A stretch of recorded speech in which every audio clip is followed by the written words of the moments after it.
역사만세 시청자 여러분 안녕하십니까? 오늘 영상의 주제는 1950년에 벌어진 한국전쟁에 일본군이 참전을 했는가 하는 점입니다. 결론부터 말씀드리면 일본군은 1950년 한국전쟁에 참전했다. 더 정확하게 표현을 하면 투입되었다. 이렇게 말씀드리면서 이 영상을 시작할까 합니다. 그러면 왜 무슨 연유로 일본군이 한국 전쟁에 참전하게 되었는가? 자, 이 부분부터 한번 따져보기로 하겠습니다. 1950년 9월 15일 인천 상륙작전을 성공리에 마무리한 메가더 사령부, 즉 유엔 사령부, 차후로는 메가더 사령부로 하겠습니다.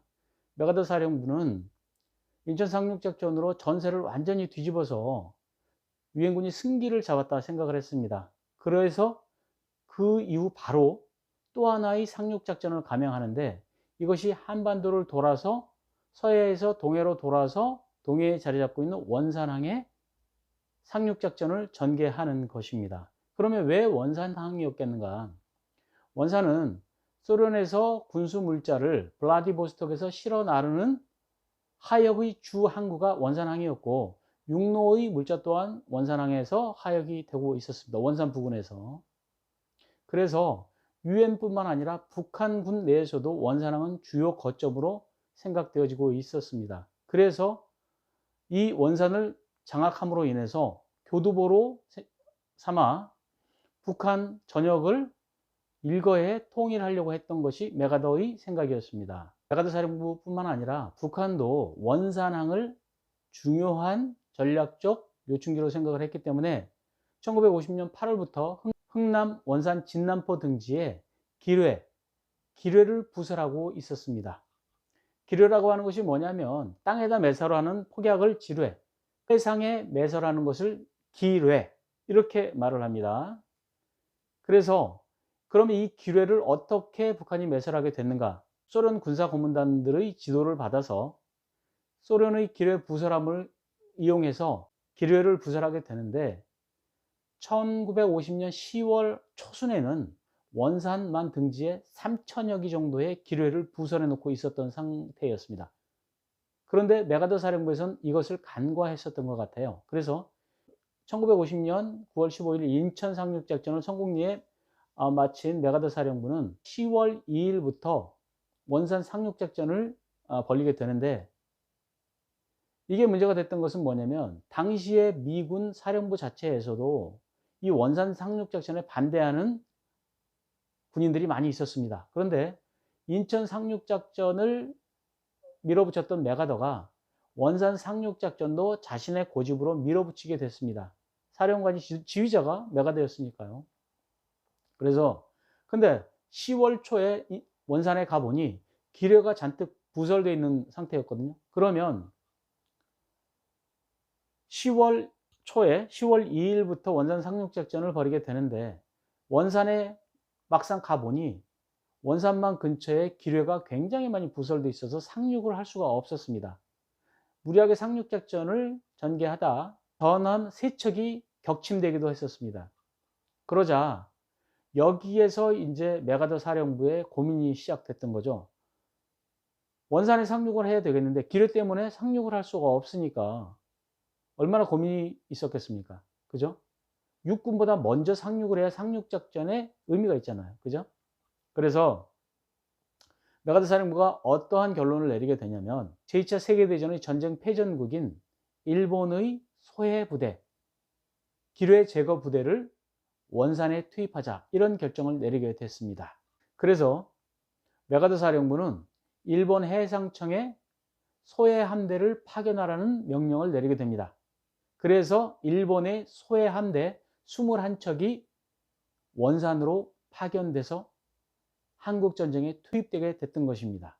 그러면 원산 상륙작전에 투입된, 즉 소해 작전에 투입된 일본 소해 함대는 어떠한 성격을 가진 부대였는가? 1950년 한국전쟁 때 투입된 일본의 소해 함대는 세계 2차 대전 당시에 일본 해군이 운용하였던 소해 함대로서 패전국 일본의 모든 군대가 해체되었지만은 방어형 무기체계였던 소해정 부대는 당시에도 건재해 있었던 상태였습니다. 이 소해정, 소해함들이 원산만 상륙작전에서 소해작전, 즉 기뢰 제거 작전에 투입되게 되었던 것입니다.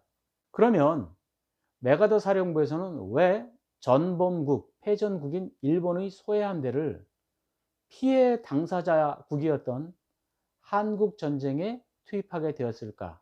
이유는 두 가지입니다. 첫째는 기뢰 제거 작업, 즉 소해 작전이 상당히 위험하고 까다로운 작업이었기 때문에 유엔군, 즉 주력이 미군이었으니까 미군들의 피해를 최소화시키고자 패전국인 일본의 소해 함대를 이용하게 되었던 것입니다.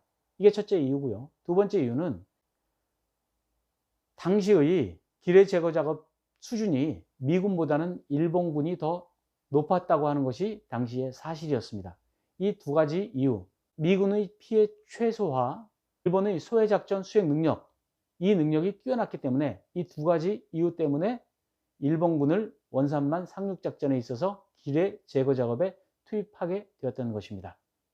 그러면 일본군을 투입한 소해 작전의 결과는 어떠했겠는가?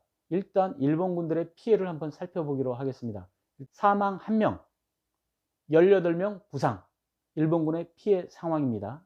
두 번째는 10월 2일에 시작된 원산만 상륙작전이 기뢰 제거 작업으로 인해서 10월 13일에 겨우 전함이 원산에 출입할 수 있는 통로를 확보했고 10월 14일에 미군 10군단이 원산에 상륙할 수 있었습니다. 그런데 재미있는 것은 뭐냐면 육로로 진군했던 한국군 1군단이 10월 10일 날 이미 원산에 도착해서 원산을 점령하고 있었던 상태였습니다. 그렇기 때문에 이 원산만 상륙작전은 무의미한 상륙작전이었다. 그렇죠? 육군보다 먼저 상륙을 해서 북한군의 허리를 잘라놨어야 되는데 북한군의 주력을 격퇴시켰어야 되는데 육군보다도 상륙작전이 늦었으니까 사실상 원산만 상륙작전은 미군의 실패한 군사작전이었던 것입니다. 주위에 이야기를 해봐도 원산 상륙작전이 벌어졌다는 사실 자체를 알고 있는 사람들이 별로 없어요. 인천 상륙작전은 뭐 너무나 잘 알려져 있는 사실이지만 원산 상륙작전을 알고 있는 사람들도 없을 뿐만 아니라 원산 상륙작전에 있어서 소해작전에, 즉 소해작전이라는 것은 기뢰를 제거해서 바다를 청소한다, 그런 뜻입니다. 이 소해작전에 일본군이 투입됐다는 사실을 알고 있는 사람이 거의 없었습니다. 그러면 왜 원산 상륙작전에 있어서 일본 부대의 투입 사실이 이렇게 한국 사람들이 전혀 모르고 있었을까? 왜 그랬을까요? 자, 이유는 하나입니다. 일단 전범국가의 부대를 전투에 투입한 사실이 희귀한 사실일 뿐만 아니라 전범국, 패전국인 일본의 부대가, 물론 이때 투입된 일본 부대가 전범기인 우길기를 달고 한반도에 원산만 투입되었던 것은 아닙니다. 그러나 비록 미군 유엔 사령부의 명령에 의해서 일본군이 한국전쟁에 참전하긴 했으나, 자기에 의해서 참전하지 않은 것이긴 했으나 전범국의 군대가 피해국인 한국전의 전쟁에 참전했다는 사실이 알려지는 것을 미국 정부에서는 상당히 꺼려했었습니다. 그래서 상당 기간 일본군의 한국전 투입 사실이 비밀에 붙여져 왔었습니다. 그래서 이 일본군의 한국전 투입 사실이 한국 사람들에게 알려져 있지를 않았습니다. 그리고 지금도 거의 대부분의 사람들이 일본군이 한국전에 투입되었다는 사실을 알지를 못하고 있습니다. 일본군의 소해 함대가 21척이 분명히 원산만 기뢰 제거 작업에 투입되었던 것은 사실이었던 것 같습니다.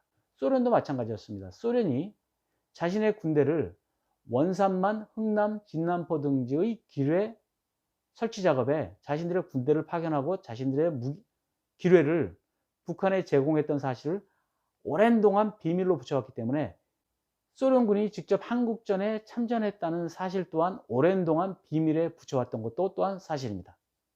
자, 오늘 제가 이 영상을 왜 만들었는가 하면 결론을 내리겠습니다. 자, 우리 한반도에 다시는 일본군이 발붙여서는 안 된다는 생각하에서 해방되고 5년 만에, 물론 일본의 자의에 의한 참전은 아니었긴 하지만 분명히 일본군이 우리 한국전에 소부되긴 하지만 참전했다는 것은 사실이다 하는 것을 알려드리면서 이 영상을 끝마칠까 합니다.